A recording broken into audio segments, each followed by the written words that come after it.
gli avvocati Amato, l'avvocatessa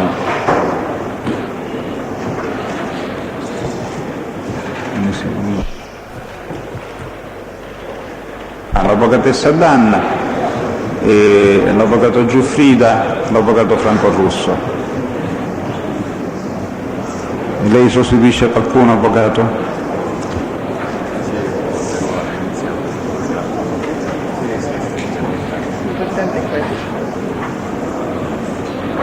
Allora, l'avvocatessa Danna sostituisce il difensore non presente in aula al momento e diamo lettura dell'ordinanza.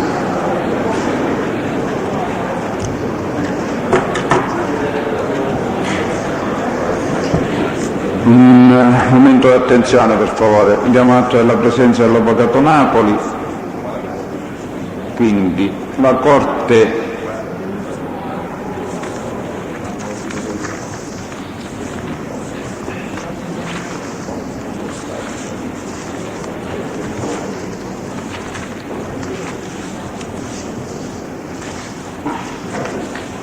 osserva che il giudizio di ammissibilità delle testimonianze richieste dalle parti va in primo luogo affrontato alla stregua del disposto degli articoli 195 e 210 del Codice di procedura penale. Se alla stregua di tale norma debbono essere ammesse in linea di principio quelle testimonianze che sono emerse nel corso dell'istruzione già effettuata come testimonianze di riferimento o indotte, ritiene tuttavia la Corte che l'ammissione va altresì condizionata a un giudizio di rilevanza, poiché non tutto quanto viene riferito come fatto o circostanza appresa da altri soggetti, ovvero a conoscenza di altri, apporta elementi di giudizio, sia pure ai fini della valutazione di attendibilità del dichiarante, ma solo ciò che è suscettibile di verifica. Ne consegue che vanno escluse quelle testimonianze il cui risultato appare scontato alla stregua di una regola di esperienza consolidata, per cui, quale che sia il contenuto della dichiarazione, nessun elemento ne possa risultare che sia idoneo a supportare il giudizio di attendibilità del dichiarante che ha operato il riferimento.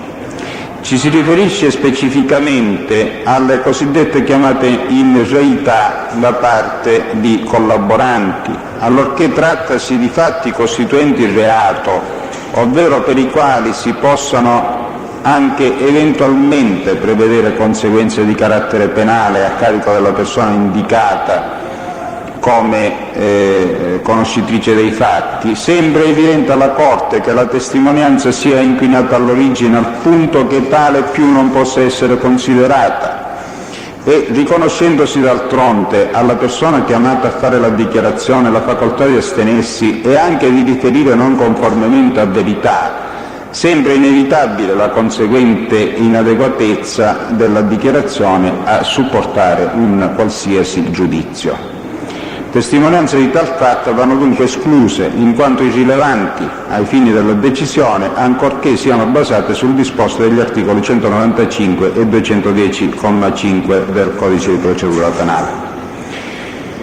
Altra breve osservazione riguarda le testimonianze richieste ai sensi dell'articolo 507 del Codice di procedura penale, nel senso che la necessità dell'assunzione delle prove indicata dalle parti va valutata con maggiore rigore là dove trattisi della posizione di singoli imputati, mentre deve essere intesa in senso relativo quando si verta in tema di associazione di che trattasi, perché la prova non va in questo caso limitata alla sola esistenza dell'associazione, ma va estesa alle connotazioni generali e particolari della stessa.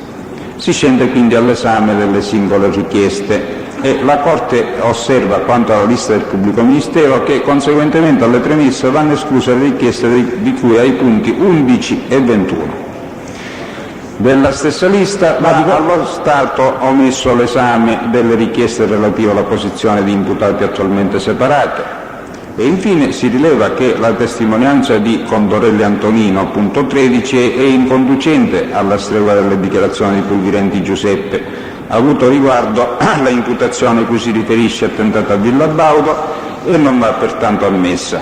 Similmente, alla stregua del criterio enunciato, in tema dell'articolo 507 va esclusa la testimonianza del capitano D'Antonio di cui al punto 19 e altresì quella di Grasso Giovanni di cui al punto 34. Si ammettono tutte le altre testimonianze richieste con la seguente precisazione: un particolare riguardo deve aversi per le richieste di cui ai punti 1, 2 e 3.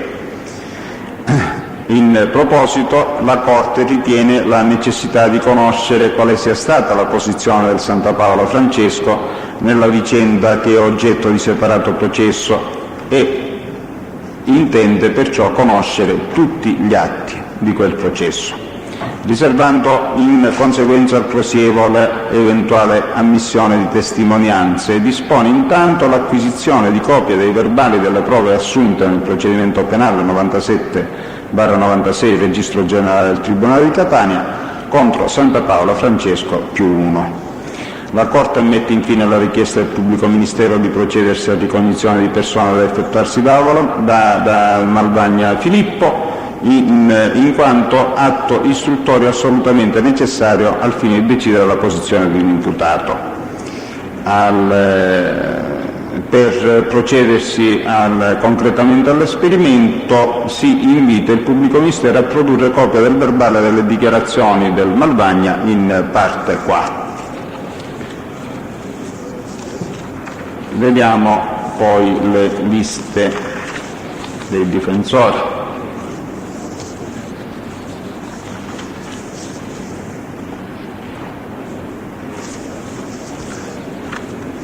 Per la lista depositata dall'Avvocato Antille nell'interesse dei suoi assistiti va esclusa la indicazione di cui ai punti 1, 3 e 5. Con riferimento alle richieste ivi contenute va esclusa la lista di testimoni di cui al punto 2, fatta eccezione per il dottor Silvio Ravaelli, il quale riferirà sui criteri usati per l'espletamento dell'indagine e sulla scorta dell'ammissione del suo rapporto investigativo. Il documento quindi si ammette immediatamente. Quanto al punto 4, l'accertamento non si ritiene necessario alla stregua della valutazione delle dichiarazioni di La Barbera Gioacchino e pertanto va escluso. Similmente vanno esclusi i chiesti confronti e va rigettata la istanza di perizia collegiale, non essendo stata prospettata alcuna carenza tecnica della perizia già effettuata che imponga la rinnovazione dell'atto.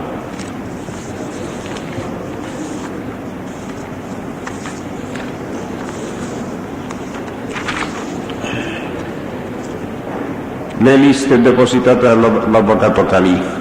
Si ammettono le testimonianze ivi indicate con esclusione per le ragioni spiegate di Giuffre, Cannizzo, Battaglia e Versacci.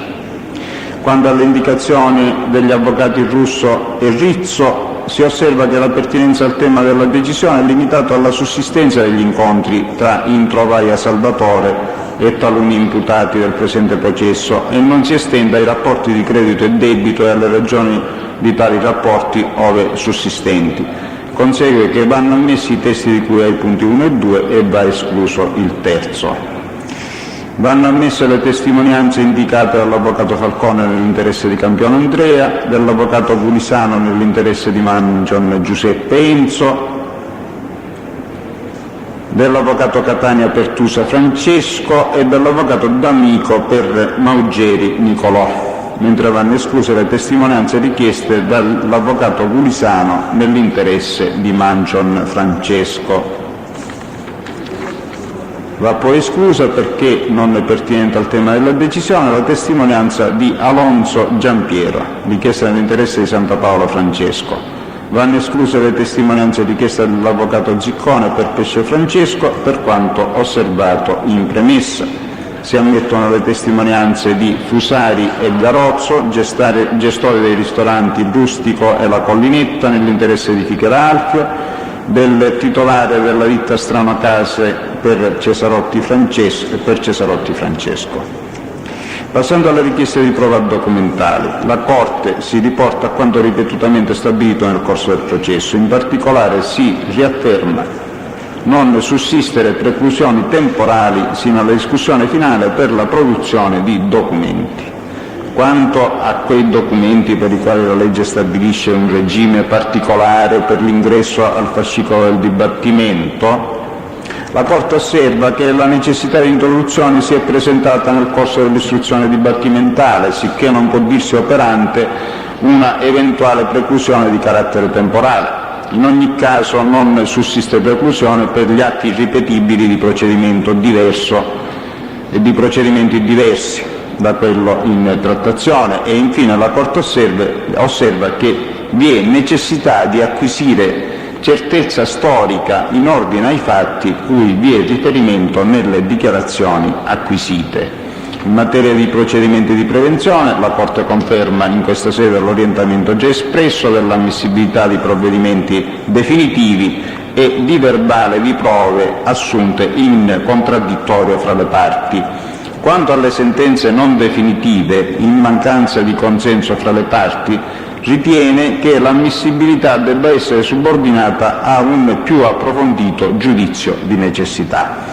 Posti questi principi, la Corte riserva a un momento successivo l'esame dei singoli documenti, con eccezione per quelli già ammessi all'udienza del 9 luglio e con la ordinanza che ho letto.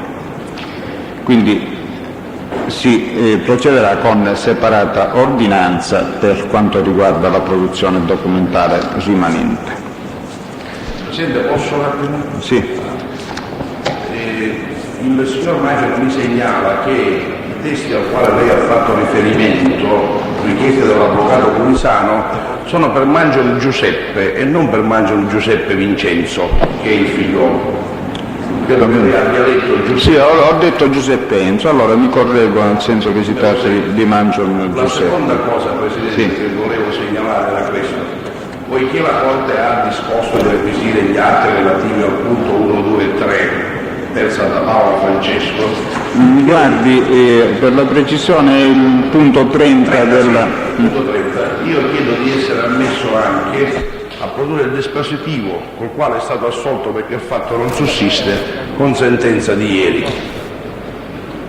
Avvocato, questo discorso, su questo... un problema di questo genere va risolto con quanto è stato affermato con l'ordinanza, cioè se il pubblico ministero non ha osservazioni in proposito può anche essere ammesso il dispositivo, diversamente la Corte deve ritenere che sia assolutamente necessario conoscere anche l'esito di quel processo ai fini della Chiedo che il pubblico ministero decisione sulla posizione. Questa richiesta. Sul deposito di capitali disposti. Scusi. No, è sempre sullo stesso tema, avvocato Di Giorgio. Un'altra cosa, quindi diciamo su questa richiesta dell'avvocato Napoli il pubblico ministero può esprimersi. Del dispositivo della sentenza, unitamente a tutti gli altri atti che già sono stati ammessi alla Corte, il pubblico ministero non ha alcun problema ad accettare il deposito. Va bene, allora si ammette anche il... Assieme chiaramente ai verbali del... tutto quanto il processo. Ho saputo Chiedo che... scusa, mi pare che la Corte abbia deciso per l'acquisizione dei verbali di quel dei procedimento. verbali delle allora, prove assunte in contraddittorio, sì. Cioè nel processo, perfetto. Ho saputo che si tratta di un processo abbastanza voluminoso. Sì, Presidente. Questo lo Non c'è opposizione Avvocato del Di pubblico Giorgio. ministero. Sì, Presidente, io mi scusi, vuole per un deposito del dispositivo o lo acquisisce con tutti gli altri? Con tutti gli atti. Ora provvederà la cancelleria a richiederne copia. Grazie. Avvocato Di Giorgio. Sì, Presidente, per quanto attiene l'audizione di Malvagna Filippo, mi sembrava di aver capito all'udienza scorsa, quella di martedì, che la Corte intendesse decidere all'esito dell'acquisizione delle dichiarazioni.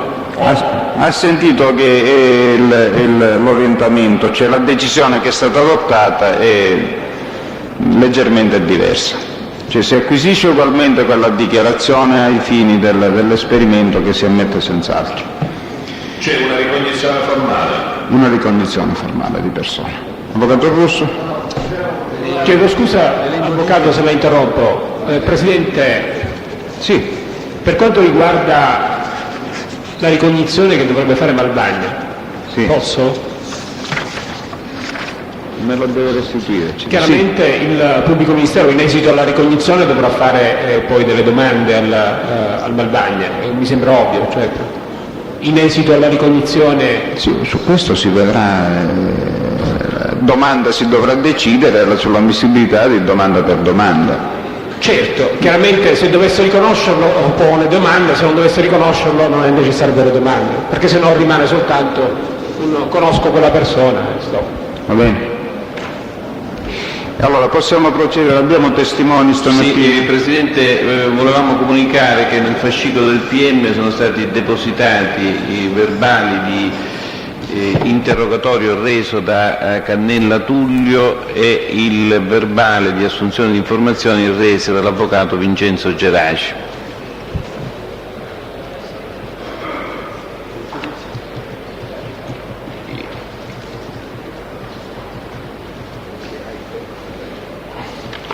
Comunico anche che nel fascicolo del PM, ma comunque non è per l'udienza di oggi, è stato anche depositato un verbale di interrogatorio reso da Nania Antonino l'8 luglio del 1987.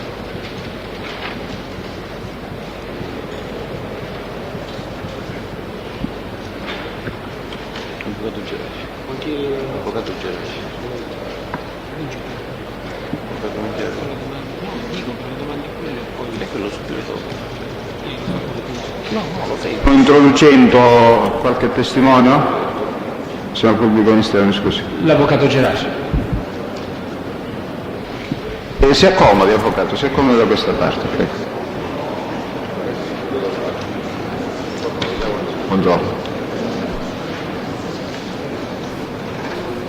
Si vuole sedere, per favore. E leggere la dichiarazione di assunzione di responsabilità in ordine alla testimonianza. Consapevole della responsabilità morale e giuridica che assumo con la mia deposizione, mi impegno a dire tutta la verità e a non nascondere nulla di quanto è in mia conoscenza. Le sue generalità, per favore. Sì, Geraci Vincenzo, nato a Pachino il 17/9/1925, residente in Catania, via del Nunzio 62. Presidente, chiedo scusa. Prego. Se mi dà la parola un attimo prima che inizia l'esame. Sì. Io mi oppongo perché venga sentito oggi l'avvocato Geraci, perché la posizione attiene essenzialmente o particolarmente al mio rappresentato Santa Paola Benedetto, la cui posizione, come ella ricorderà, è stralciata e rinviata al 16. Per cui credo che sia opportuno rinviare a dopo le decisioni che la Corte assumerà dopo quella data. Sentirlo oggi per circostanze che attengono il mio cliente mi sembra che sia non consentito. Grazie Presidente. Presidente, posso? Sì. Ecco, noi riteniamo invece che il capitolato, se così si può dire, di prova dell'avvocato Geraci riguarda il tema dell'associazione in generale e magari anche quella di Santa Paola Benedetto. Ciò non toglie che oggi possiamo sentire l'avvocato Geraci, peraltro alla presenza dei difensori di Santa Paola, fermo rimanendo il diritto della difesa di Santa Paola Benedetto a risentire, ove lo ritenesse opportuno, in un altro momento lo stesso testimone che oggi è già presente. Presidente, mi permette, non vorrei essere una replica, ma una precisazione. Scusi, no, avvocato, io volevo soltanto far osservare che noi procediamo ad alchimie più o meno convenienti per la gestione del processo, proprio per seguire un programma di tempestività e di rapidità quanto possibile, nel senso che l'impedimento che si verifica per un imputato non deve ostacolare che il processo prosegua nei confronti degli altri. Per questa ragione si rigetta l'opposizione e si ordina procedersi oltre, facendo salvi tutti i diritti e le facoltà della difesa di Santa Paola Benedetto. Volevo osservare qualcos'altro, avvocato Napoli? Volevo osservare qualcos'altro di verbale. No, c'è già un'ordinanza, io prendo. Allora il pubblico ministero può procedere. Avvocato Geraci, buongiorno. Lei ha ricoperto la carica di Presidente del Consiglio dell'Ordine degli Avvocati, cortesemente da che periodo a che periodo? Da 15 anni sino al 1996. Dovrebbe parlare un po' più vicino al 15 microfono. anni dal 1996, quindi calcoli sarà 1980, così 81. 15 anni sono stato. 15 anni. Sì, signore. Rispetto alla morte di suo fratello, l'avvocato Nino Geraci, quanto tempo prima ha assunto la carica di Presidente del Consiglio dell'Ordine? Mio fratello è morto nel 1989, quindi 89, 96, siamo 9 anni, 7 anni prima. Nel corso di questo periodo, cioè che va dall'80 fino al 1985, lei ricorda di aver subito tentativi di condizionamenti da parte di singoli o comunque di persone che si sono qualificate come appartenenti in nessun momento. Alcune, se mi consenta, alcune intimidazioni le ho subite quando si iniziò, credo, questo processo. Quale? Quando venivo come avvocato di ufficio, qualche telefonata, ma lei perché va a fare l'avvocato di ufficio ed altro, ma da persone anonime, più sul telefono. Ma già ero Presidente dell'Ordine e chiamato qui quale difensore d'ufficio, ma era il Presidente, era Morgia della Corte di Assisi. Presidente, avvocato, mi scusi, ho l'impressione, che forse ci sia qualche confusione. Prego. Lei ha parlato di questo processo. No, di questo processo, finché ora io mi vedo introdotto in quest'Aula, pensavo che fosse questo processo o altro processo. Non ecco, lo so. Andiamo un pochettino per ordine. Mi riferisco al processo, il Presidente era il dottor Morgia. Il dottor Morgia non mi pare che abbia mai assunto la presidenza di Corte d'Assise, per questo dico... Dottor Morgia, aspetti un istante, un altro magistrato, Presidente. Dottor Curasì, forse? Curasì, benissimo, la ringrazio. Ecco, vediamo, visto che lei ricorda questo episodio connesso, diciamo, allo svolgimento del processo presieduto dal dottor Curasì, lo vuole un po' specificare meglio? No, io venivo chiamato sovente dal Presidente Curasì per svolgere le funzioni di avvocato di ufficio e sono venuto parecchie volte, diverse volte, anche i miei colleghi del mio studio, per adempiere a un dovere istituzionale. E in quel periodo alcune telefonate, ma solo quelle, alcune telefonate di donne in particolare, mi pregavano di non accettare, di non andare, senza particolare minaccia, ma fu quel periodo in cui gli avvocati si astenevano dalle udienze, dal partecipare alle udienze. Furono pochi giorni, sono stati poche volte. Lei ricorda se... Presidente, mi scusi, c'è opposizione, mi sembra che in questo momento stiamo uscendo dal capitolato di prova proposto, siamo in sede di 507, Presidente, cioè per cui dobbiamo attenerci a quello che è il capitolato di prova proposto dal suo infatti, pubblico avvocato, ministero. lo legga bene, Il pubblico ministero può procedere. lo legga bene il capitolato di L'opposizione prova. è rigettata. Ecco, in quella occasione che lei ha appena riferito, ricorda di aver ricevuto indicazione anche da altri suoi colleghi su pressioni che in quello stesso periodo avrebbero... No, nessuna pressione, non si sarebbero permessi peraltro. Non si sarebbero permessi chi? Di fare queste pressioni, che a non venire all'udienza, assolutamente no.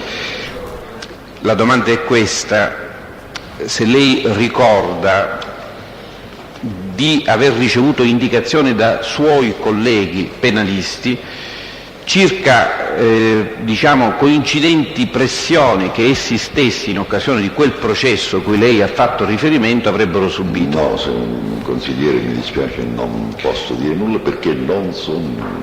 Avvocato, lei ricorda di aver deposto su queste circostanze in ordine al procuratore della Repubblica? Sì, ma da recente questo. Da recente? Da recente, certo, senz'altro. Ecco, con riferimento a questo episodio che lei ha introdotto, perché in effetti io le avevo chiesto un'altra cosa, con riferimento ad un altro episodio che lei in questo momento pare non ricordare.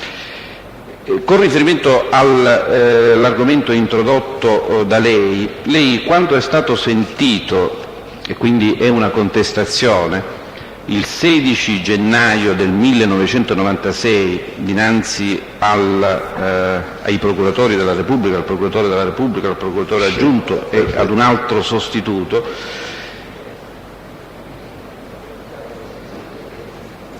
ha riferito: posso solo dire che al tempo della celebrazione in primo grado del processo nei confronti di Alleruzzo e di numerosi altri imputati, allorché ebbi ad assumere per qualche tempo la veste di difensore di ufficio dei vari imputati, alcuni colleghi penalisti mi dissero di aver ricevuto delle pressioni dai loro assistiti affinché si prestassero a porre tutte le possibili eccezioni e a far uso di tutti i mezzi legali perché scadessero i termini di custodia cautelare.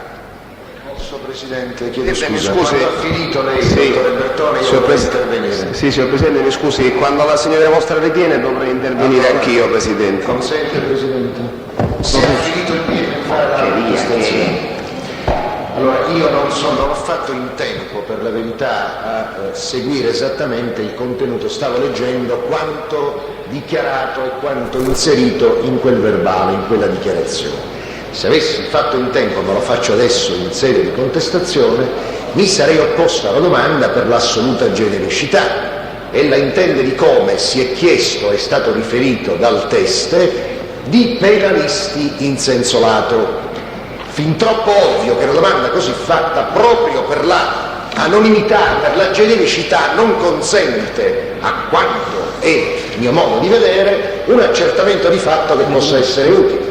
Allora io dico, oggi in sede di contestazione, adesso, in sede di contestazione, seppur vero è che quanto riferito dall'avvocato Geraci contraddirebbe quanto allora detto, resta valido, a mio modo di vedere, il fatto che una domanda del genere non può essere posta se non con riferimento a specifiche indicazioni. Non è possibile cioè acquisire agli atti una testimonianza non solo sul sentito, ma sul sentito generico e senza individuazione. Credo di essere stato chiaro. Mi oppongo quindi non solo e non tanto alla contestazione, ma anche a che, se non vengano fatti, o se l'avvocato, se il teste non avesse modo di fare dei nomi, si indaghi in maniera così generica in genere sui penalisti. Ella intende, Presidente, per troppi motivi devo oppormi, per troppi motivi, processualmente, perché domanda si fatta non ha modo di esistere, i penalisti.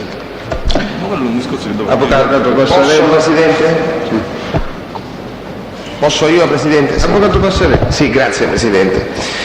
Signor Presidente, ci rendiamo conto delle ragioni di speditezza a cui accennava poc'anzi la signoria vostra, però credo che i nostri diritti debbano essere, cioè i diritti della difesa debbano essere tutelati integralmente ed a prescindere da qualsiasi ragione di speditezza. Arrivo, signor Presidente, in udienza all'inizio della escussione dell'avvocato Vincenzo Geraci e mi rendo conto, vengo reso edotto del fatto che appena 5 minuti prima è stato depositato un atto atto da parte del pubblico ministero relativo alla pregressa assunzione quale persona informata dei fatti sull'avvocato Vincenzo Geraci. È un atto che consta di molte pagine ed è un atto che sale immediatamente alla ribalta processuale perché sta per essere utilizzato per contestazioni dal pubblico ministero. Ed allora, signor Presidente, io in questo momento non sono in grado di interloquire, signor Presidente, a prescindere da problemi di speditezza, perché non ho potuto neppure leggere l'atto che è stato depositato poc'anzi. Io quindi, signor Presidente, in primo luogo le chiedo una sospensione di 15 minuti perché tutti i difensori possano, con un minimo di tranquillità, leggere l'atto, la testimonianza dell'avvocato Vincenzo Geraci. In subordine, signor Presidente, esplicito già in questo momento eccezione di inutilizzabilità della testimonianza. Presidente, questo discorso dell'avvocato Passarello è pregiudiziale all'opposizione alla domanda dell'avvocato Russo. Presidente, volevo far rilevare che, come avremo modo nel momento in cui leggeremo tutti i protagonisti di questo processo, i verbali, se già non l'avessimo fatto, ci renderemo conto che in più occasioni sono state depositate il giorno stesso dell'udienza verbali di altro procedimento con riferimento alle dichiarazioni di collaboratori che quello stesso giorno dovevano essere sentiti. Dichiarazioni rese non in presenza di pubblici ministeri di signor pubblico ministero, altrimenti l'udienza se ne va via a questioni pregiudiziali. Il discorso è questo. L'avvocato Passarello ha chiesto solo 10 minuti, un quarto d'ora, e in linea teorica sarebbe ammissibile e l'abbiamo fatto anche altre volte. Devo solo rilevare che sono le 11:42, l'udienza era fissata per le 10. Non è colpa certo dell'avvocato Passarello, tuttavia devo dire che la sua eccezione è intempestiva e pertanto deve essere rigettata. Scendo all'opposizione dell'avvocato Russo alla specifica domanda. Io rilevo intanto l'ammissibilità della domanda perché nel capitolato si dice ad altre eventuali minacce. Ciò posto, però, siccome non ritengo che la domanda fatta la contestazione fatta dal pubblico ministero alla stregua di quanto ha letto possa rientrare nelle eventuali minacce, io non ammetto la domanda almeno per il modo in cui è la contestazione, per il modo in cui è formulata, perché mi sembra del tutto ovvio che fare pressione con il proprio difensore perché si usino mezzi legittimi per una certa strategia processuale e una certa tattica dibattimentale non possa costituire minaccia. Presidente, signor Presidente, mi scusi, avvocato Passarello, procediamo oltre. Signor Presidente, mi scusi, volevo solo, mi consenta, perché forse ho capito male, perché non c'ero e quindi chiedo anche il nome alla signoria vostra. L'atto di cui io parlavo è stato o non è stato depositato qualche minuto prima che sul signor avvocato, sì signore, se lei avesse fatto la richiesta, insomma, perché devo essere più esplicito, l'avesse fatta prima che noi introducessimo il test, io avrei accordato la sospensione. Ora è tardiva. Presidente, un atto assunto nel gennaio del 96, nell'ambito non si sa. Avvocato, la questione è superata, procediamo oltre. Devo fare questa dichiarazione a verbale. Presidente, E cioè? Lo dico subito. Si tratta di un atto di indagine nel gennaio 1996. E viene depositato stamattina, non c'è nessun termine e la questione si ritiene superata, procediamo oltre. Per favore, seguite le domande sul testo se avete una copia sul davanti. È già verbalizzato, avvocato Di Giorgio. Non ammetto altri interventi, il pubblico ministero proceda. Avvocato, mi scusi, con riferimento, mi pare di aver capito, se a questo punto non vorrei sovrapporre ai miei ricordi quello che lei sta dicendo adesso. Lei ha fatto riferimento comunque, con riferimento a questa vicenda del processo, diciamo, all'Eruzzo presieduto dal dottor Curasì, ad un episodio che riguardava lei. Qual è questo episodio? Ma io l'ho detto, sì. Qualche telefonata di un signore o di donne le quali mi pregavano, mi invitavano, mi scongiuravano per il bene dei loro figli di non accettare la carica, la funzione di avvocato ufficio. Ho risposto che purtroppo è la legge e che quindi era costretto. Ecco, oltre questi episodi o questo episodio, lei ricorda di aver subito un tentativo di condizionamento in un'altra occasione? Mai. Non ricorda mai nessun altro episodio? Non si ammette la domanda. Lei ricorda di aver ricevuto la visita di persone sconosciute nel suo studio che le hanno fatto un determinato discorso? Li ho riferiti ai pubblici ministeri e all'ufficio della Procura della Repubblica quando sono stati interrogati. Sarà verbalizzato certamente. Ecco, Noi non ne siamo a conoscenza, lei Sì, ma è nel verbale, perché io qui rispondere verbalizzate la presenza. Sì, ma noi non abbiamo quell'atto, avvocato. Altrimenti avremmo potuto fare anche a meno di scomodarlo.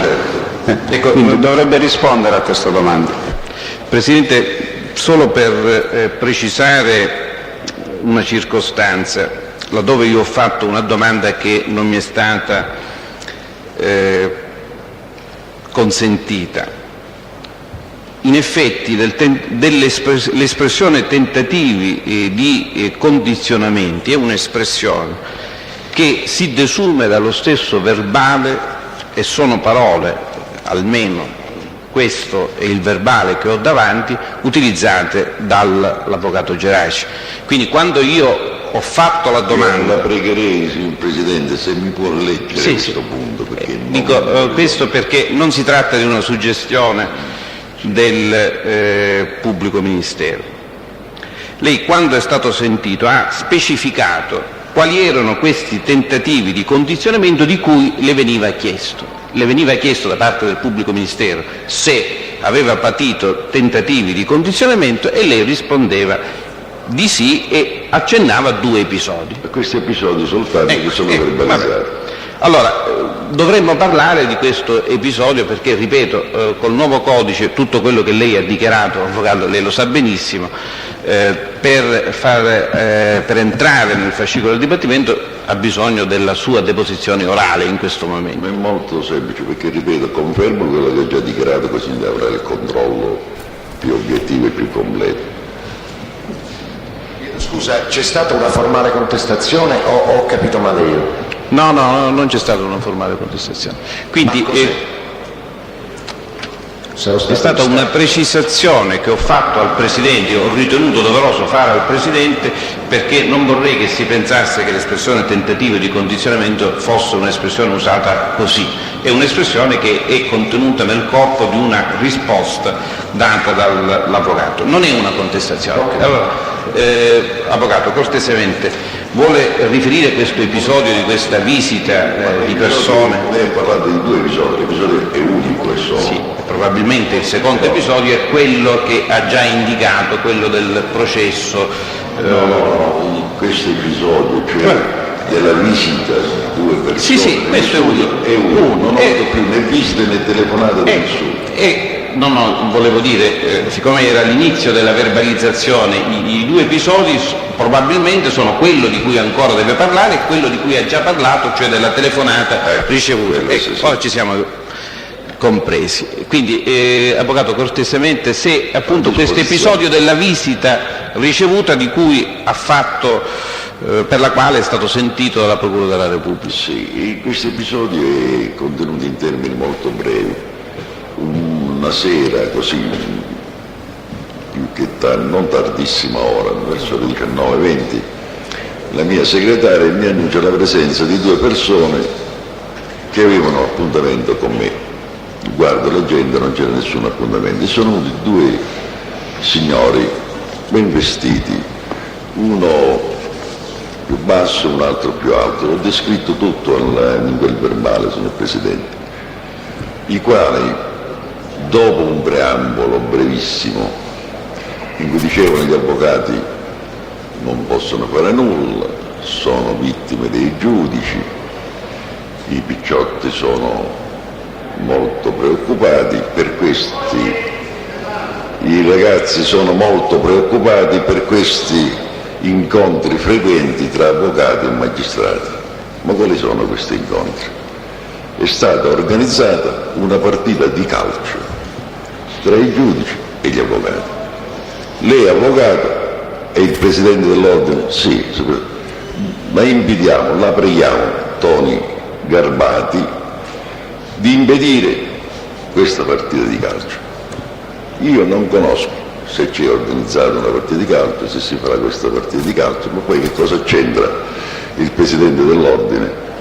Non sono compiti istituzionali di occuparsi anche della partita di calcio.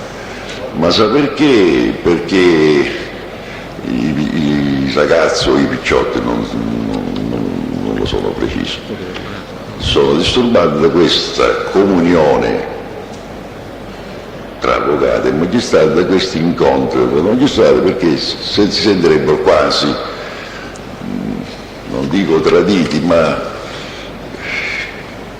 certo l'avvocato non avrebbe poi quella spinta di difenderli come dovrebbe difenderli. Mi sono alzato, ho detto quello che ho già detto, ma che vado raccontando ragazzi, ma che cosa mi venite a dire, che cosa raccontate? Gli avvocati e i magistrati possono essere cordialmente amici, ma ognuno nell'ambito delle sue attribuzioni è assolutamente libero, autonomo e indipendente.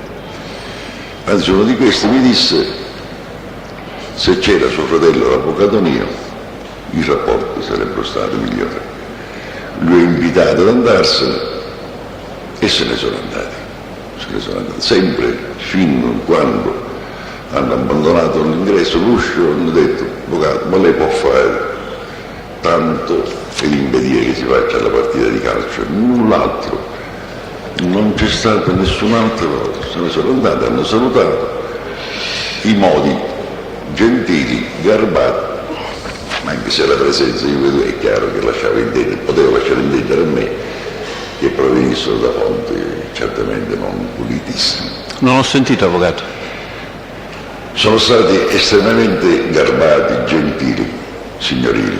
Naturalmente il discorso, per chi intende, potrà significare questo mio interessamento non per fare la partita, ma non c'è stata mai una parola meno che garbata, perché il coraggio chi non ce l'ha, se fossero stati sgarbati avrei avuto anche il coraggio di rispondere come si deve rispondere. Come erano vestiti, Presidente? Come erano? Vestiti. Cosa portavano addosso? Ecco, e io ho detto, se lei avesse quel verbale, avrebbe, diciamo, sì. uno solo io posso ricordare, perché aveva un soprabito nero oscuro che mi sembrava quello che usano gli agenti dell'HPCB in Russia. Ho visitato più volte la Russia e dice che questi uomini sono segreti, ma vestono tutti con lo stesso cappotto nero, blu fino ai piedi. Questo sì, e l'ho già dichiarato. Non portava nulla addosso? Presidente, le chiedo scusa. Prego. Non portava nulla addosso perché ha letto il verbale e chiaramente suggestiva. Ho torto, Presidente? Ma manda diretta il pubblico ministero, Se perché la fa diretta poi c'è l'opposizione, spiego per qui si dice da Si può persone portare sconosciute. addosso anche un orologio, avvocato. Io dico, la suggestione della domanda... Può fare il pubblico ministero, può procedere direttamente alla domanda. Lei ha detto che erano garbati, si sono presentati. Ecco, Gentilissimo. erano armati? Armati, ma neanche persone. Se lo erano, che avevano in tasca altre cose, non lo so, dinanzi a me non ho visto nulla. Avvocato, questa è una contestazione. Quanto lei è stato sentito? Posso, Presidente? Mi rendo conto che sembra strano prima che l'effetto di che ci sia l'opposizione, lo capisco, però se lo spiego, se mi dà pochissimi secondi, lo spiego perché lo faccio prima che sia estrinsecata, se me lo consente ovviamente. Proceda. Grazie, Presidente. Con estrema sintesi, Presidente. Allora, contestazione non può che essere l'uso, non può che essere fatta usando il verbale di dichiarazioni già fatte. Così? Bene, questo l'ho imparato anch'io. Questo verbale, io desidero che venga verbalizzato in questo momento come mia opposizione, non può essere utilizzato. Questo verbale è un verbale depositato nel 95, nel gennaio del 95. 96, avvocato, dopo la morte del dell'avvocato Famà. Scusi, gennaio 96, voglio dire, non porta un numero di registro perché è omissato, quindi non sappiamo di che processo si tratti. Glielo dico subito. Glielo dico subito, avvocato. Ma il numero non mi dice niente. Avvocato, le sto dicendo che... Sì, ma mi lasci finire. Il 430 mi spiega che vero è che successivamente all'emissione del decreto che dispone il giudizio, il pubblico ministero ai fini delle proprie richieste al giudice del dibattimento a questo fine, e solo a questo fine, può compiere attività integrativa di indagine, ma successivamente all'emissione del decreto, ma non al dibattimento iniziale. Quest'atto è palesemente un atto che viene assunto, e ripeto, adesso me lo spiegherà in quale processo, ma io non avevo modo di saperlo perché non capisco, nel gennaio 96, a processo ampiamente iniziato. Io credo, poi la Corte decide come meglio riterrà opportuno nella sua saggezza, che questo verbale, dubito, anzi sono certo che potesse essere depositato e possa servire ai fini della contestazione. Ecco perché non ho aspettato il contenuto della contestazione. Per essere ancora più espliciti, nel gennaio 96 la Procura, al dibattimento iniziato, non può ascoltare, cosa diversa oggi, restano le dichiarazioni di aula. Ma allora, nel gennaio 95, al dibattimento già cominciato, in quale processo l'avvocato? Ecco, avvocato, e perché deve essere depositato in questo processo? Io mi appoggio a questa contestazione.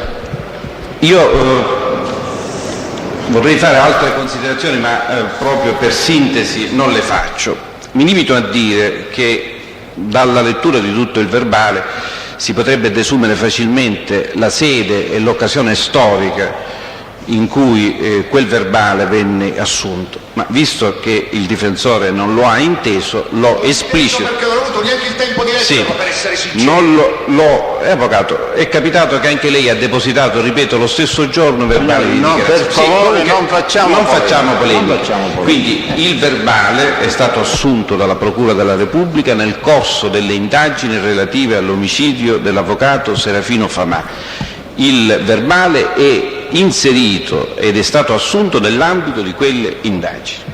E allora, in questo processo... Allora, la Corte ha già espresso la sua opinione in proposito sulla possibilità di espletare attività di indagine successive all'emissione del decreto e anzi spesso l'attività di indagine si rende necessaria e opportuna per non appesantire il dibattimento oltre misura, con attività che sono appunto indaginose mentre invece quelle produttive del dibattimento sono quelle sui risultati di un'indagine che le parti fanno per conto loro, e mi pare che si deve ribadire questa opinione in questa sede e quindi procediamo oltre.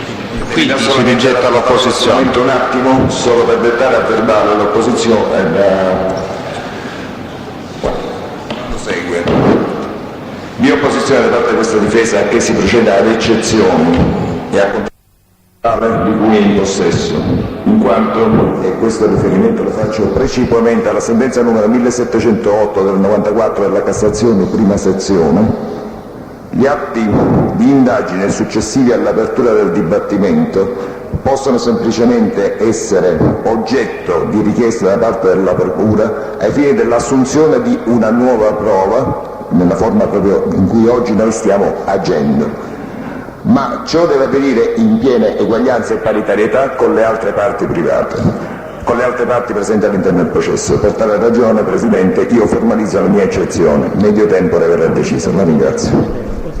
Procediamo. Quindi, quando lei è stato esaminato nell'ambito di quelle indagini il 16 gennaio del 1996, lei ha dichiarato: delle due persone, una aveva l'apparente età di 50 anni e indossava un cappotto nero o comunque scuro, lungo, di foggia inusale. La seconda persona mostrava circa 35 anni e durante il breve colloquio mi accorsi che portava al fianco una pistola di grosse dimensioni. Poi, a proposito di questa pistola, lei dice: nel corso della conversazione, ritenendo che fosse opportuno a lei quindi mostrare un atteggiamento deciso e non intimidito, mi rivolsi al più giovane dei due invitandolo a non esibire l'arma che teneva alla cintura. La persona più anziana disse che quella pistola era cosa nostra, intendendo dire che non riguardava me, e invitò il suo compagno a coprirla con quello che mi sembrò un giaccone. Il giovane aderì immediatamente. Questo lo confermo, però questo lo confermo pienamente. Non è che estrasse né mai manifestò segno di estrarre. Avvocato, mi scusi, io non le ho chiesto se estrasse, io le avevo chiesto se portava addosso qualche cosa. Io ho ritenuto che fosse una pistola e non un telefonino. Siccome poc'anzi non l'aveva detto. Sto confermando quello che è questo discorso. Lei ha detto adesso che le persone erano garbate e che tutto diciamo, è andato tranquillamente. Però quando è stato sentito lei ha fatto riferimento al fatto che appunto lei voleva mostrare un atteggiamento deciso e non intimidito. Ora le chiedo, lei ha avvertito la intimidazione, posto che ha ritenuto di assumere, proprio per non mostrare ai suoi interlocutori un segno di cedimento, ha fatto questo tipo di discorso. Io le chiedo, non le sembra un po' in contraddizione con quanto è verbalizzato il fatto che la discussione sia avvenuta tutta in modo lineare senza che lei abbia avvertito? Consigliere, veda, non hanno usato un'espressione meno che civile, però, ecco, devo dirle questo, la presenza di questi due signori che io ignoravo, questo reiterato invito a non far praticare questa partita di calcio, non vi è dubbio che lascia qualche preoccupazione. E l'arma non lascia preoccupazioni? No, quello devo dirle che oggi vengono anche agenti di pubblica sicurezza nello studio, o clienti di guardia finanziaria, non mi sono mai preoccupato di questo. Mi sarei preoccupato se avessero minacciato o se avessero estratto la pistola. Mi scusi, quando si presentano nel suo ufficio persone appartenenti alla pubblica sicurezza, lei sa che sono appartenenti alla pubblica sicurezza? Veda, io ho intuito che sono persone che potevano appartenere a qualche amicizia, qualche cosa, ma non hanno mai detto nulla espressamente, un'espressione di minaccia, anzi con preghiera, ossia io presidente dell'ordine, ossia può intuire, perché questa partita di calcio, e si è parlato solo di una partita di calcio, non si debba fare. Ecco, lei ricorda quale fu l'espressione usata dai suoi interlocutori per farle intendere che questo atteggiamento, come dire, di unione presunta tra avvocati e magistrati non stava loro bene? Ricorda l'espressione dialettale che venne usata in quella circostanza? Sì, e mi pare che deve esserci anche nel verbale. Ecco, lo vuole ripetere? Perché gli imputati non gradiscono che si sciaurino i mussi. Cioè, chi è che non si sciaurino, chi è che non si debbono sciaurare i mussi? Ma è evidente. Gli imputati sono come delegati, come inviati. Ma credo di averla detto Presidente, mi scusi, per la verbalizzazione forse a lei è chiaro, a me è chiaro perché l'ho letto il verbale, però dico, non ho capito chi sono i soggetti che si starebbero sciaurando i mussi tra di loro. Avvocati e magistrati. Ecco. Lei ricorda l'epoca di questo episodio, avvocato? Con precisione no, ma credo che sia stato nel 93, circa 93, sì. Ricorda più specificatamente quell'episodio, se è temporalmente legato, dico temporalmente legato a qualche dibattito verificatosi o prima o subito dopo? No, io vedo, faccio il civilista, non è che leggo dai giornali i processi penali.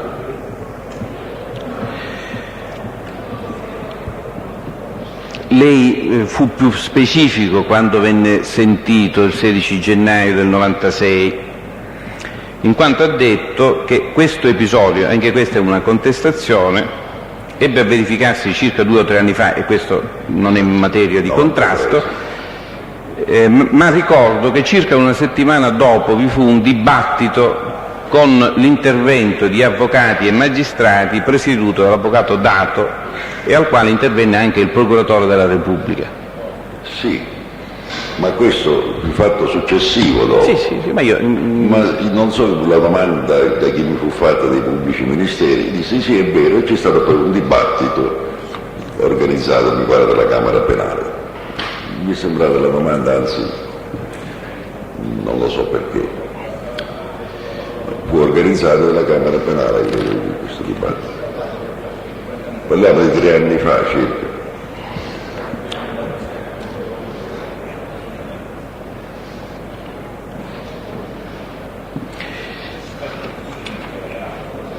Lei ha fatto denuncia per questo episodio? Ha sporto denuncia? No, nessuna denuncia, perché non ho ritenuto né la gravità né motivo di preoccupazione. Mi sembrava dei balordi che mi invitavano alla partita di calcio. Mi sono fatto riferimento a un processo, a qualche cosa, non si deve fare la partita di calcio.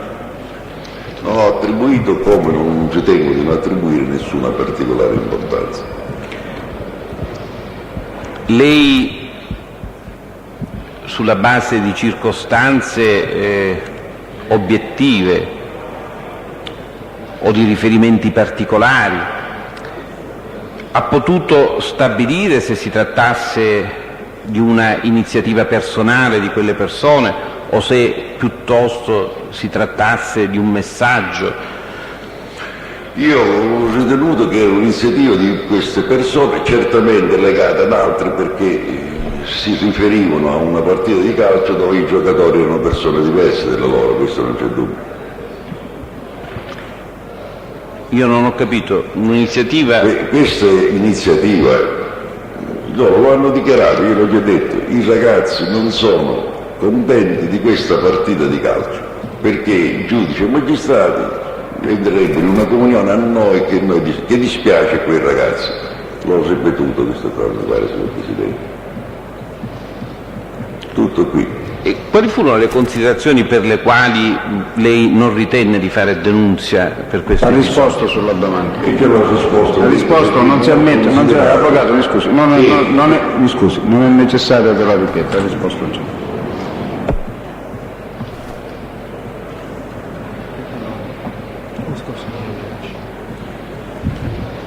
Avvocato, lei poc'anzi ha menzionato suo fratello Nino Geraci. In che momento lei disse o pronunziò, o menzionò agli interlocutori la circostanza che era il fratello di Nino Geraci? Ma quando loro se ne andavano via, uno di questi disse: se c'era Nino Geraci queste cose non sarebbero accadute. Ma ricorda se fu lei a pronunciare questa espressione o se fu... È probabile che uno mi abbia chiesto: ma lei è il fratello di Nino? E abbia risposto: certo che sono il fratello di Nino. Insomma, non lo vedo questa. Non è che avevo bisogno di chiedere l'assistenza del mio fratello Nino, ecco, può essere molto chiaro, perché è un discorso così semplice. Avvocato, lei quando è stato sentito proprio su questo specifico punto aveva così dichiarato: sul finire della conversazione, che durò pochi minuti, dissi che se fosse stato ancora in vita mio fratello Nino, essi non si sarebbero permessi di venire da me. Ricorda di aver detto questo? Io ricordo perfettamente, mi scusi, forse la trascrizione non è stata fede, perché mi hanno chiesto se ero fratello di Nino Geraci e ho detto sì, se fossi stato fratello non sarebbe successa questa cosa. Io le facevo questa domanda perché il prosieguo della quella domanda e la contestazione che ho appena letto, perché subito dopo si chiarisce il pensiero, e io allora proseguo con la contestazione, avvocato, perché proprio subito dopo lei dice la persona più anziana mostrò di apprendere in quel momento che ero il fratello del defunto avvocato Nino Geraci, noto penalista della città, ed anzi usò l'espressione zio Nino per ricordare insieme con rispetto e benevolenza la figura di mio fratello. Perfetto. Aspetti, mi sembrò di notare che dopo questo mio accenno a mio fratello, l'interlocutore che sino da allora aveva tenuto un atteggiamento freddo e distaccato, manifestò cordialità ed anzi nell'accomiatarsi, dopo avermi invitato a fare il possibile affinché la partita non venisse giocata, mi disse che potevo considerarlo a sua disposizione. Guardi, è molto probabile che sia dichiarato questo perché la trascrizione fedele è così, ma il punto che abbia chiesto detto io sono il fratello di Nino Geraci non è esatto, mi creda che non è esatto. Vede, hanno chiesto se io ero il fratello di Nino Geraci. Cioè, sarà una mia impressione. E poi dopo, quando io glielo confermai, usarono delle espressioni, ma che non erano diverse da quelle gentili. Questa volta erano espressioni laudative, qualche cosa di più. Vede, avvocato, io le ho letto proprio l'altra parte perché sembrerebbe che il discorso si sia svolto in termini diversi rispetto a quanto lei sembra ricordare adesso, cioè che solo di sua iniziativa, ecco, fu speso il nome di suo fratello. Comunque sarà oggetto chiaramente di valutazione. Non è stato, non aveva nessun motivo, anche perché veda, pur ritenendo che quelli erano venuti lì per pregarmi, invitarmi, e l'invito si può intendere in tanti modi, in modo come si esprime, a non far celebrare la partita di calcio, questo qui, che non si è parlato di altro, non si è parlato di processo, non si è parlato di nulla, non si doveva fare la partita di calcio, tutto qui. Abbiamo finito per il momento, Presidente. Controesame. Presidente, sono l'avvocato Strano. Io gradirei che si mettesse a verbale che noi avremmo delle domande da fare all'interesse di Santa Paola Benedetto. E quindi, non lo so, questo l'ha già detto l'avvocato Nato. Quindi avanziamo istanza in questo momento perché la Corte ammetta nuovamente come teste l'avvocato Vincenzo Geraci nel momento in cui noi potremo fare le nostre domande nell'interesse di Santa Paola Benedetto. Altri interventi? Sì, non so, Presidente. Avvocato Di Giorgio? Sì. Lei ricorda se quando si verificò l'episodio di cui si è parlato stamattina, Presidente della Camera Penale fosse l'avvocato Dato? Credo di sì, ma non potrei giurarlo in questo momento. Nessun'altra domanda. È facile controllare. Un'altra domanda, Presidente, chiedo scusa, dottor Geraci. Nel suo studio vi è ancora apposta la targa recante il nome di suo fratello Nino dietro la porta? Sì, sempre. La lascerò sempre così. E allora, quando ricevette la visita di cui ha parlato oggi, c'era questa targa? Certo, non l'abbiamo tolto né prima né dopo. Nessun'altra domanda, grazie. Avvocato Passarello? Sì, grazie. Avvocato Geraci, il dibattito cui lei ha fatto riferimento ricorda che tema avesse? No, non lo so perché sono intervenuto per il Presidente dell'Ordine e quindi ho fatto. Era organizzato dalla Camera Penale? Ma certamente perché non era organizzato dal Consiglio dell'Ordine. E presieduto dall'avvocato Dato il dibattito? Sì, c'era D'Arco e il procuratore della Repubblica Licata erano presenti. Questo lo ricordo, che c'era Licata e ne sono certo. Nel corso del suo esame dinanzi al procuratore della Repubblica le fu chiesto, il 16 gennaio del 96, le fu chiesto di cercare di collocare temporalmente questo episodio, della visita di questi due soggetti. Ecco, perché poc'anzi mi pare di aver capito che lei non ricorda esattamente o ha dato un'indicazione temporale. Io vorrei ricordarle ciò che lei in quella circostanza ebbe a dire al procuratore. 3 anni prima, 2 o 3 anni prima di cosa? Del 96. Sì. Del 96. Dico, lei offrì un dato al Procuratore della Repubblica in quella circostanza che io vorrei ricordarle in modo che lei possa dire alla Corte se conferma. Esatto, il dato preciso di questo. Posso ricordare che successivamente, dopo una settimana o 15 giorni, vi fu questo dibattito questo lo ricordare perché quando mi si disse questo episodio ricordai che dopo 15 giorni ci fu il dibattito nell'aula penale. La ringrazio. Questo sì. Ci sono altre domande? Avvocato, io intanto gradirei sapere se c'è modo di stabilire con certezza la data di questo dibattito. Mi chiedo scusa, Sì, se c'è modo di stabilire con certezza la data di questo dibattito, di questa cos'era un incontro presso la Camera Penale. Il telefonato anche al dato, dove l'ho ricordato benissimo, anche a Riccardo, il venuto di quel giorno, quindi ha partecipato anche a fatto quell'intervento. Ascolti, si redige un verbale di questo tipo di incontri, di assemblee, con la indicazione degli interventi, dell'oggetto degli interventi, oppure non c'è niente di tutto questo? Se potessi sapere il verbale che si dà lettura, io posso confermare. No, io sto chiedendo così in genere. Quando lei ha partecipato, ritengo, a più di a più di un incontro della Camera Penale, poi l'avvocato Passerello potrà illustrarci meglio la situazione, perché mi pare che sia stato un dibattito nella sala delle adunanze, non un'assemblea, un dibattito come se ne organizzano tante da parte dell'ANL e altro, quindi dico, se è così, io credo di aver capito così finora, e quindi nessun verbale. Quindi lei ricorda che si trattò di un dibattito? Sì, nella maniera che sono. Ed erano presenti sicuramente Dato e il procuratore avvocata. In questi casi, viene redatto un verbale da cui risultano gli interventi e l'oggetto degli interventi? Presidente, questo non era un nostro assemblea, né un nostro dibattito organizzato ripeto, o dalla Camera Penale o dall'Associazione Internazionale di Diritto Penale presieduta non lo sa dire. dal Presidente Nicosia. 2 allora si occupavano di dibattiti penali. Io ci sono andato lì perché mi invitano per ragione di... Sì, lei non lo sa dire questo, quindi non mi sa rispondere. Non lo posso dire, ma ripeto, l'indagine non dovrebbe essere difficile, perché basta chiamare l'uno o l'altro, sapranno sicuramente dire che periodo è stato. E un'altra cosa le voglio chiedere.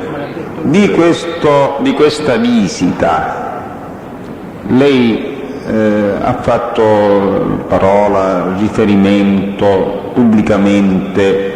No, Presidente, nell'ambito del mio studio soltanto poi ne ho parlato con i miei colleghi, ma così come ambasciato. Quindi non è stato, non c'è stata... No, ufficializzato. Non c'è stata occasione... Avrò parlato, che so, anche con Dato stesso, chiacchierando così, ma ripeto così informalmente, senza nessuna denuncia, Dico, non c'è stata occasione perché fosse reso pubblico, cioè in assemblee, incontri, dibattiti, ha messo, guardate che succede questo, è successo questo. Presidente, si è trattato senza sincerità, no. Il pubblico ministero vuole finire l'esame, un'altra domanda? Una soltanto, Presidente. Avvocato non so No, su questo tema nasce la domanda del Presidente, soltanto da questo. Sì. Avvocato, non lo ha reso pubblico, ha risposto adesso. Presidente, c'è opposizione. Ma non lo sto... Su questo tema si può intervenire ancora. No, la motivi, va bene, prego. Se il pubblico ministero... Io ritengo che al di là dell'intervento del Presidente, io non credo che la difesa possa interloquire dopo che il pubblico ministero non ha utilizzato la possibilità di concludere l'esame. Comunque è una considerazione. Cioè su questo tema si riapre il dialogo, quindi può procedere, Avvocato Fossi. Lei rispondeva al Presidente dicendo che non lo ha reso pubblico. Il Presidente le ha chiesto, ci sono stati dibattiti, lo ha pubblicizzato, e lei ha detto no. Ora io le chiedo, perché mi pare di aver sentito poco fa, lei ha detto nell'ambito del mio studio ne ho parlato ai colleghi del mio studio. Cosa intende con i colleghi di studio? Del mio studio. Intendo, dico, con i colleghi di Con i studio. colleghi di studio. Ricorda se le è capitato anche a colleghi, diciamo, di averne parlato anche con qualche intimo? Voglio dire, può essere successo o esclude? Non lo ricordo per niente, può anche capitare di aver detto, sai, ho avuto una visita di persone, non si deve fare la partita. Non lo può escludere. Un'ultima cosa ancora. Le è capitato, cioè può escludere che le sia capitato di parlare di questa vicenda con qualche suo cliente, con qualche persona di stima, cioè con qualcuno a cui lei ha ritenuto di averlo... Con i clienti lo escludo, con qualche persona amicissima, carissima, eccetera, potrei averlo detto, ma sempre con riferimento a questi episodi o nell'ambito di certi discorsi, dei rapporti tra avvocati e magistrati. Guardate un po' dove si arriva, che non si deve fare neanche una partita di calcio, ma questo avvocato, mi scusi, è capitato... non lo posso specificare nel nome, né persone, perché... Ho capito, è capitato in questi anni che qualcuno che fosse stato cliente della Bonelma di suo fratello, per vicende che in qualche modo attinevano alla sua specifica... Mi scusi, avvocato. Sì. Alla sua specifica competenza, c'è la competenza civilistica, si fosse rivolta a lei per vicende di lavoro, è capitato o no? No, ho chiesto, è capitato in questi anni che qualcuno che fosse stato cliente del suo fratello Bonanima poi l'avesse cercata come avvocato civilista, questo dico? È probabile, ma non devo e non posso sapere se era amico di mio fratello Nino, se era cliente mio. Anche molti clienti di mio fratello Nino ancora lo sono miei in sede civilistica. Ecco, può escludere che con taluno di costoro sia capitato, sia pure sommariamente? No, è difficile. Lo può escludere? Questo lo devo escludere perché i rapporti di clientela io li conservo molto distanti, l'avvocato fa l'avvocato, il cliente fa l'avvocato. Quindi concludiamo dicendo che al di fuori dei suoi colleghi di studio in un certo ambito... Qualche collega di studio che è grande la sera stesso, l'indomani, signora guardate dove siamo arrivati, che non si deve fare una partita di calcio. Qui era la questione, ma che c'è pure. Va bene. Mi scusi, chi erano questi? Mi scusi, pubblico ministero, c'è l'avvocato Di Giorgio. Ricorda, avvocato Giorgio, ricorda se a quel dibattito del quale lei ha parlato partecipò qualche televisione locale? In quel dibattito no, perché eravamo molto pochi, io lo ricordo bene, ed era di sera così tardi, non partecipavo. Pubblico ministero. Mi scusi, volevo capire un pochettino le ragioni di questo suo ricordo. Come fa a dire che per questo dibattito, di cui non sappiamo neppure l'argomento, non erano presenti le televisioni locali, mentre probabilmente... Opposizione, Presidente? Ero presente. Era presente, dico, è capitato, cioè lei in sostanza sta ricordando precisamente che in quel dibattito, di cui però non ricordo... Non c'era nessuna televisione locale. Non c'era nessuna televisione locale. Mentre di altri dibattiti ricorda... In alcuni ci sono stato, parecchie volte sono stato anche alla televisione, parecchie volte sono stato intervistato questo. Ecco, visto che le è stata fatta la domanda, chi erano i suoi colleghi di studio in quel periodo? Ma sono giovani praticanti, parte sono qui con me, altri sono qui da Augusto e altri, ma sono quelli che viviamo assieme, la mia stessa famiglia. Sì, avvocato, mi consenta, siccome la domanda le è stata fatta, dico a questo punto bisognerebbe processualmente chiarire... Chiamare e dire, ti ricordi questo? Io lei... non dico io ne ho parlato con i miei clienti, non lo escludo perché quando si è in uno studio stiamo fino a mezzanotte assieme a lavorare, a studiare. Quindi, che è un problema di amicizia, di mi scusi avvocato, quindi lei non esclude di averne parlato ma non ha un ricordo preciso se ne ha parlato? No, un ricordo preciso no, non avevo questi interessi, può darsi che nel corso della conversazione oppure dovrebbe andare alla partita di calcio, me la vado a casa. Ecco, ricorda chi sono questi colleghi di studio? Io potrei interpellare tutti perché ne ho 7, quindi vediamo chi è quella sera, è andato a cercare. Se ci fa i nomi di questi... Non occorre al momento. Capisco che vado contro l'indirizzo di una certa giurisprudenza, come mi ricordava l'avvocato Antoci, ma non ci possiamo mettere a fare indagini in questa sede. Se non ci sono altre domande io licenzierei il testo.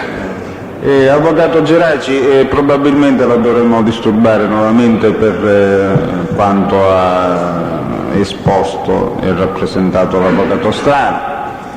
Cioè, manca un imputato oggi perché la posizione è stralciata e quindi si procederà al contraesame se lo riterranno in altra occasione. Intanto grazie. Grazie. Buongiorno, altrettanto a lei. Presidente, i pubblici ministeri chiedono l'acquisizione del verbale nelle parti utilizzate per le contestazioni e il verbale del 16 gennaio 96. Che si ammette nei limiti della contestazione e procediamo all'esame del prossimo teste. Signor Presidente, mi scusi,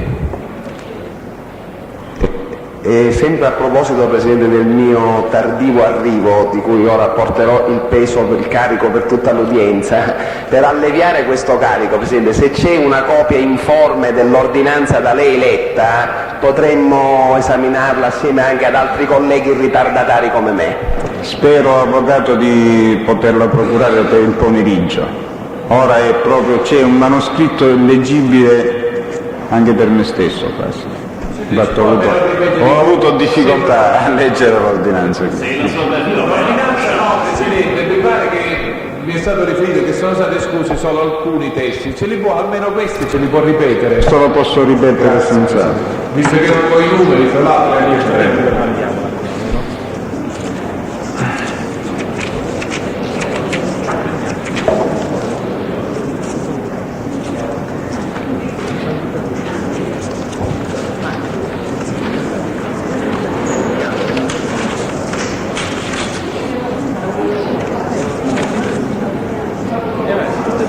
Quelli del 13 e 14, 13 e 14.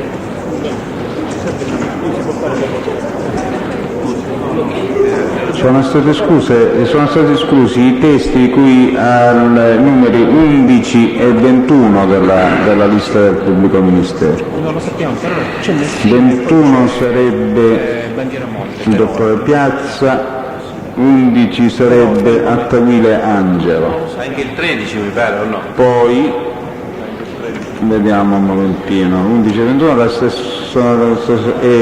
la testimonianza di Condorelli Antonino sotto altro profilo, che sarebbe il punto 13. Il punto 19, Presidente?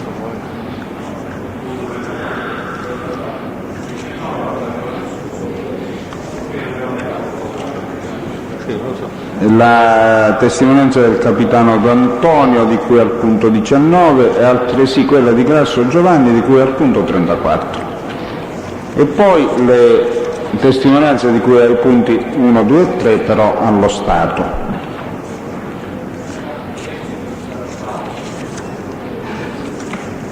Questi sono tutti esclusi, Presidente, esatto.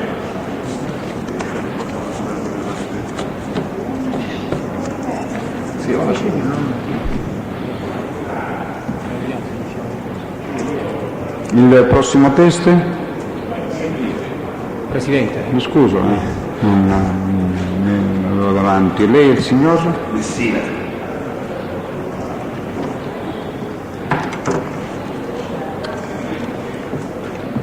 Ha davanti la forma del giuramento? Sì, la vuole leggere per favore. Consapevole della responsabilità morale e giuridica che assumo con la mia deposizione, mi impegno a dire tutta la verità e non nascondere nulla di quanto mia conoscenza. Le sue generalità complete, signor Messina? Come? Le sue generalità complete. Messina Concetto. Nato? A Catania 3347. Risiede a Catania, sì? Sì, esatto, io stavo a Colombo 3. Il pubblico ministero può procedere. Signor Messina, che attività svolge? Vigile urbano. Da quanto tempo? Dall'87. Signor Messina, lei ha mai avuto modo di conoscere un certo Avola Maurizio? Sì, perché avevo un negozio di abbigliamento in via Renati Imbriani, di mia moglie. Dunque, sua moglie ha un negozio di abbigliamento? Aveva, perché è fallita nel 93. Chiedo scusa, il numero del... A che numero di via Renato Imbriani? 137. 137. Da che epoca, forse l'ha detto, mi sono distratto, Non ho capito. da che epoca aveva quel negozio? Ma sarà 75. Come mai ha fatto riferimento al negozio in rapporto alla conoscenza con l'Avola? Ho fatto Riferimento al negozio in via Renato Imbriani? perché l'ho conosciuto al negozio come cliente. Come cliente. Che tipo di rapporto ha avuto con l'Avola Maurizio? Rapporti di amicizia di cliente solamente. Si frequentava anche al di là di questi rapporti di clientela oppure No, solamente andavamo al bar a pigliare qualche caffè quando veniva lui a comprare delle cose. quale bar? Come? Quale bar? I bar che c'è a Monserrato. I gestori di quel bar li ricorda? Come? I gestori di quel bar li ricorda? Come si chiama? Non lo so. I fratelli Fazio. I fratelli Fazio. Esatto. Senta, signor Messina, vicino al negozio di sua moglie c'è qualche altro bar? Sì, Ricorda esatto. Cioè, la denominazione di quel bar? nel bar c'era un bar che era prima di un signore che si chiamava Ranno e poi erano proprietari un altro signore che io non conoscevo, però c'erano, che l'ho saputo dopo, che c'erano due poliziotti, un poliziotto, due poliziotti, non mi ricordo, che se la facevano là. Senta, lei ha mai conosciuto un certo Licciardello Giuseppe? Sì, l'ho conosciuto nel questo bar, insieme a Barcella. L'altro poliziotto lo ricorda come si chiama? Come? L'altro poliziotto lo ricorda come si chiama? No, conoscevo solamente uno che era lungo, mi pare che si chiamava Barcella. Barcella. Sa se Licciardello Giuseppe avesse qualche soprannome, lo chiamassero in qualche maniera? No, completamente. Io solo chiedevo una pasticceria in Via Tennera e era messo là, stop, tutto qua. In che epoca ha conosciuto il Licciardello Giuseppe? Sarà. Ma come sentito dai giornali un paio di mesi prima che lui ha fatto quella dichiarazione che ho letto sui giornali. Cioè, a che proposito questa dichiarazione su Licciardello? Di che dichiarazione si trattava? Dichiarazioni non lo so, cioè quelle che portavano i giornali. Cioè, non sappiamo, la Corte non conosce quali dichiarazioni portavano i giornali, neanche noi sinceramente in questo momento. Cioè le dichiarazioni che ha fatto, cioè che so che ero pentito, non lo so. Su Licciardello l'ho chiesto. Senta, mentre il rapporto di conoscenza con l'Avola a che epoca risale? Con Avola? Sì. Con Avola era di molto prima, sarà un 10 anni prima.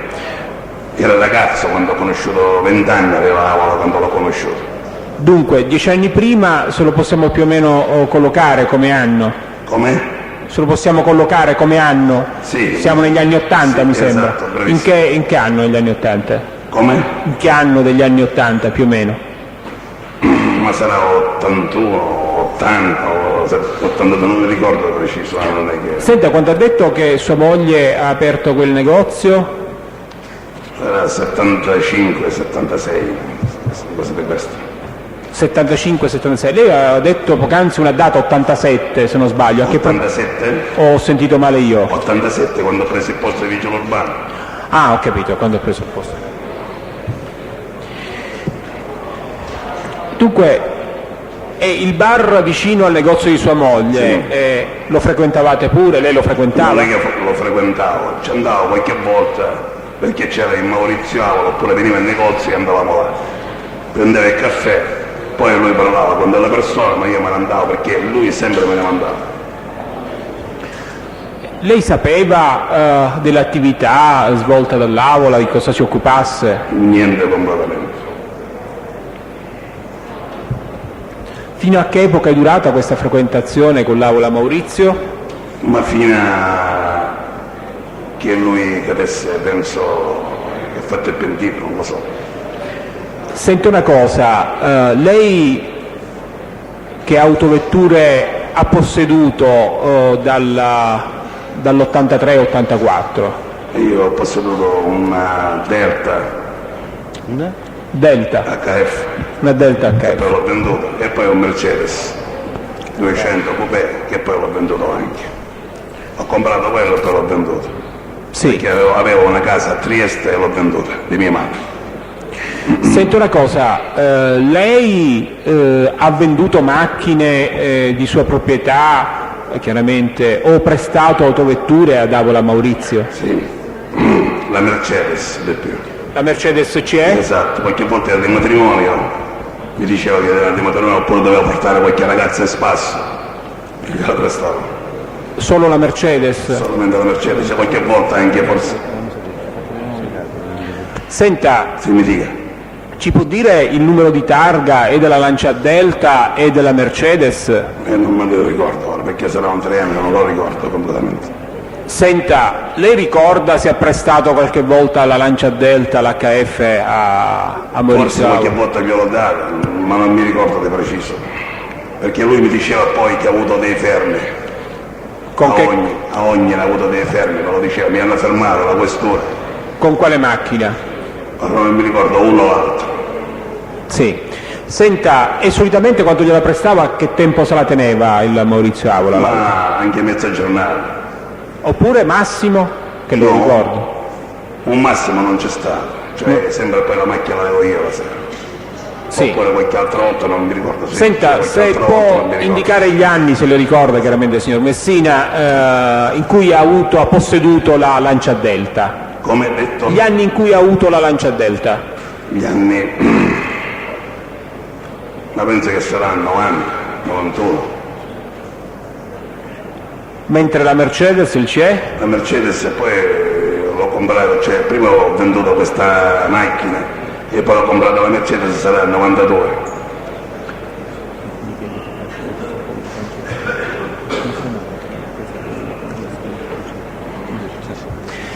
Senta, lei ha conosciuto mai un certo Crisafulli Giuseppe? Crisafulli Giuseppe, sì, quello che ha venduto la macchina, la Delta. Ah, la Delta l'ha venduta a Crisafulli Giuseppe. In che periodo, in che anno l'ha venduta? Ma penso 92 mi pare.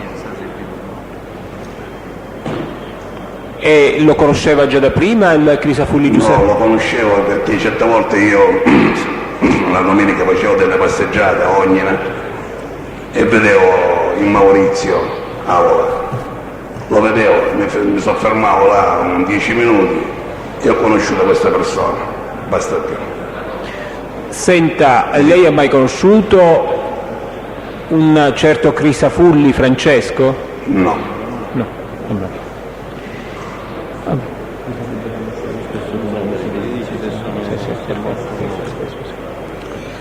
Senta, e sa se il Crisafulli Giuseppe al quale ha venduto la macchina sia ancora in vita o meno?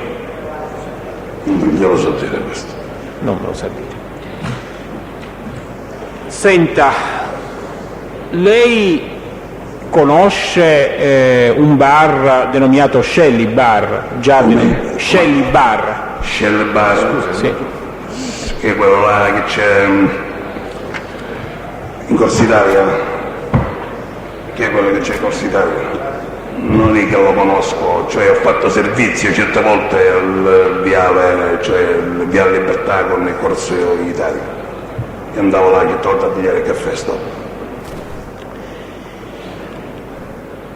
Senta, lei ha mai conosciuto un certo Astorina Sebastiano?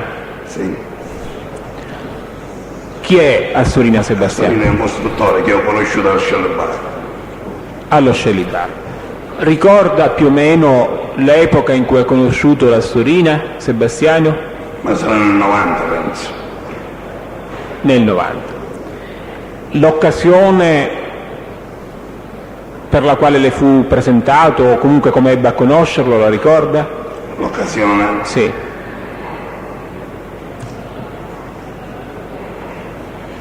Mi pare che non me lo presentò forse, cioè stavo parlando col gestore. Solamente questo. Cioè, Senta, e chi è? essendo vicino urbano, sai, uno già parla col gestore, lo fa ogni giorno il servizio. In questo modo qua. L'ha conosciuto e che tipo di rapporto ha avuto, se ne ha avuto successivamente con il signor Astorina? L'ha poi incontrato successivamente? No, con il signor Astorino ho avuto solamente un rapporto perché poi io avevo una ragazza che l'ho impiegata in un antincendio che aveva a Storina, però non era suo, era di suo nipote, in via Cipoli. Chiedo scusa, un antincendio? Sì, Cos'era? un negozio di antincendio. Ah, un negozio di... Un negozio di antincendio. Dove l'aveva questo negozio? In via Cipoli. In via Cibali.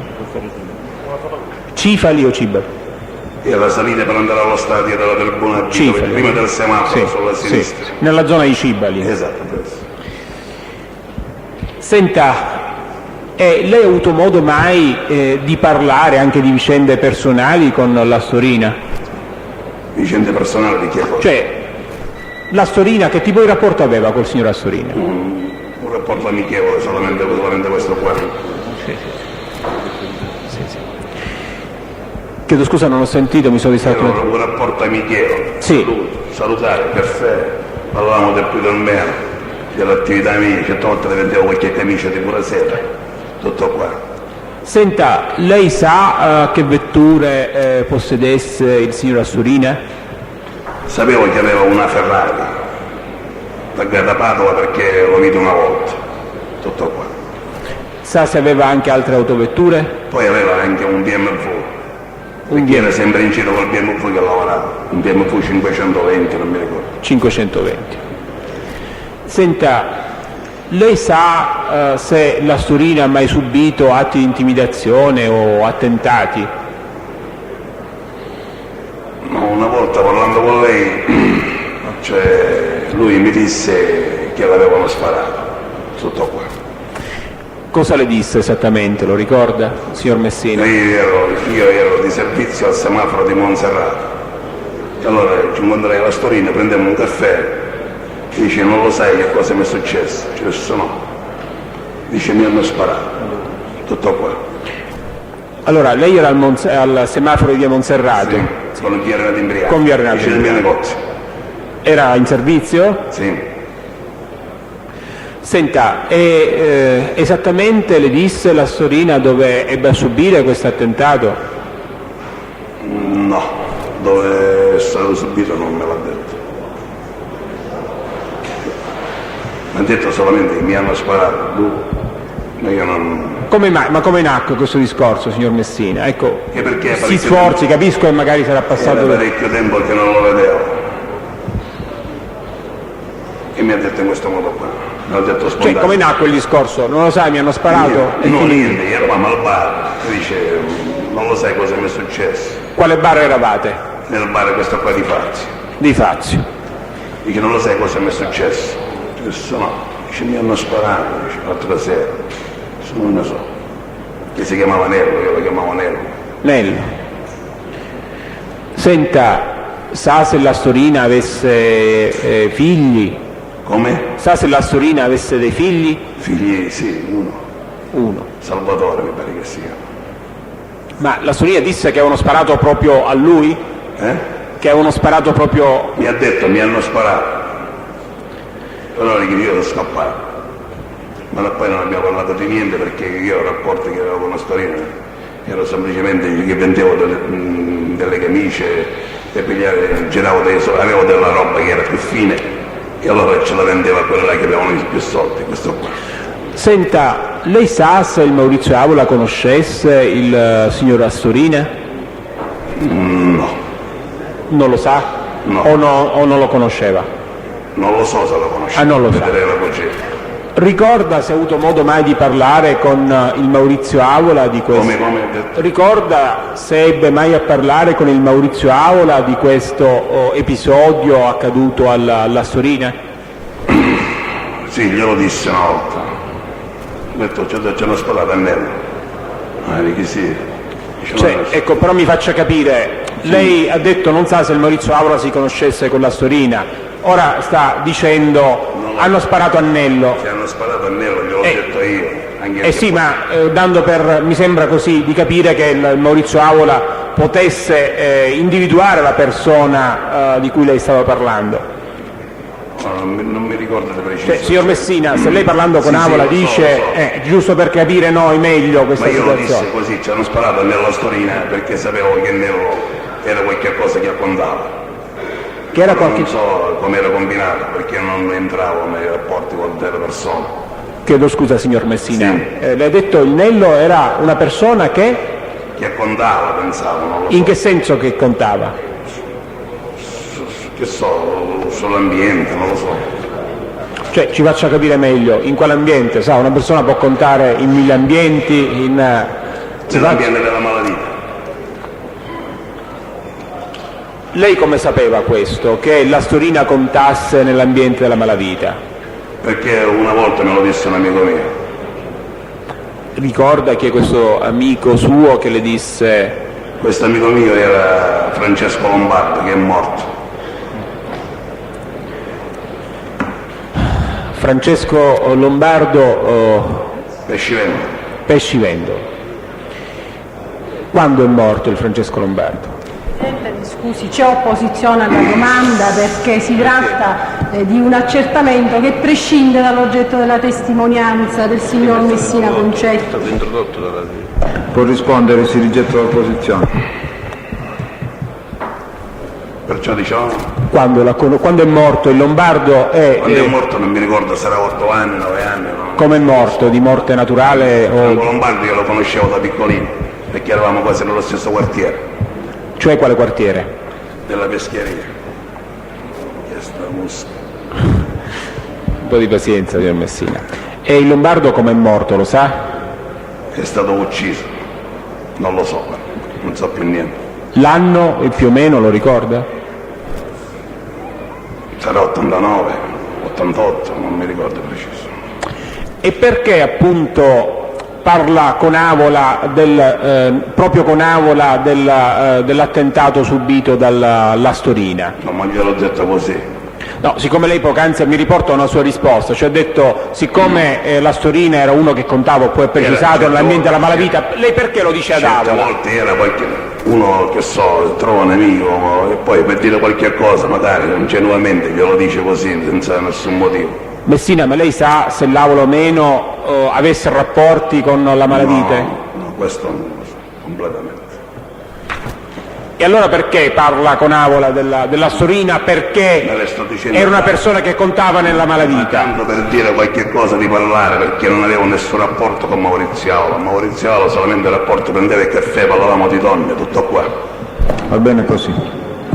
Pare che l'indagine sul punto è sufficiente. Presidente, posso? Sì. Lei conosce Antonio Tomaselli? No.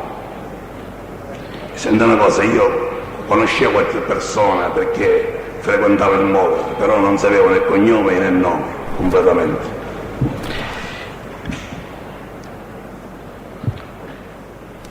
Con riferimento a questo episodio che lei ha riferito,